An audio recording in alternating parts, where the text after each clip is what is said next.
गोविंदाय वेधसे रघुनाथ सीताया पतये नमः। प्रभू श्रीरामांचं मंदिर आहे, उद्याच्या ध्वजारोहण सोहळ्यासाठी सज्ज होत आहे। याच प्रभू श्रीरामांच्या मंदिरात आपण सध्या आहोत आणि एबीपी माझावरती आपण एक्सक्लुझिव्ह दृश्य पाहताय। इथे भक्तगणांपेक्षा पोलीस कर्मचारी जास्त आहे, अख्खं मंदिरच असते। मंदिर पूर्ण झालंय आणि त्याची विलोभनीय दृश्य कॅमेरामन प्रशांत मानेसह मी ज्ञानदा कदम आपल्याला दाखवते आणि अर्थातच या मंदिराची माहिती आम्ही वेळोवेळी देत राहणार आहोत। पण अतिशय सुंदर असं हे मंदिर आहे।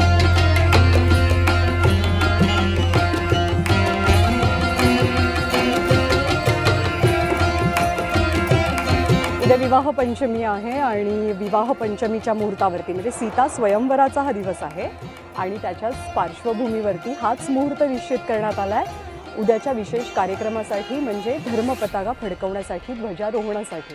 आणि अशा पद्धतीनं सजलेलं मंदिर आपण पाहतोय। अतिशय सुंदर, अतिशय देखणं हे मंदिर पूर्ण झाल्यानंतरचं पहिलं दृश्य एबीपी माझावरती। जो धर्मध्वज असणार आहे तो पंतप्रधान नरेंद्र मोदींच्या हस्ते फडकवला जाईल आणि त्याचं मुख्य वैशिष्ट्य म्हणजे प्रभू श्रीराम सूर्यवंशी होते। सूर्याचं चिन्ह त्यावरती असेल, ओम त्यावरती असेल, सृष्टीचं आद्याक्षर। आणि आणखी एक महत्त्वाची गोष्ट म्हणजे कोविदार वृक्ष।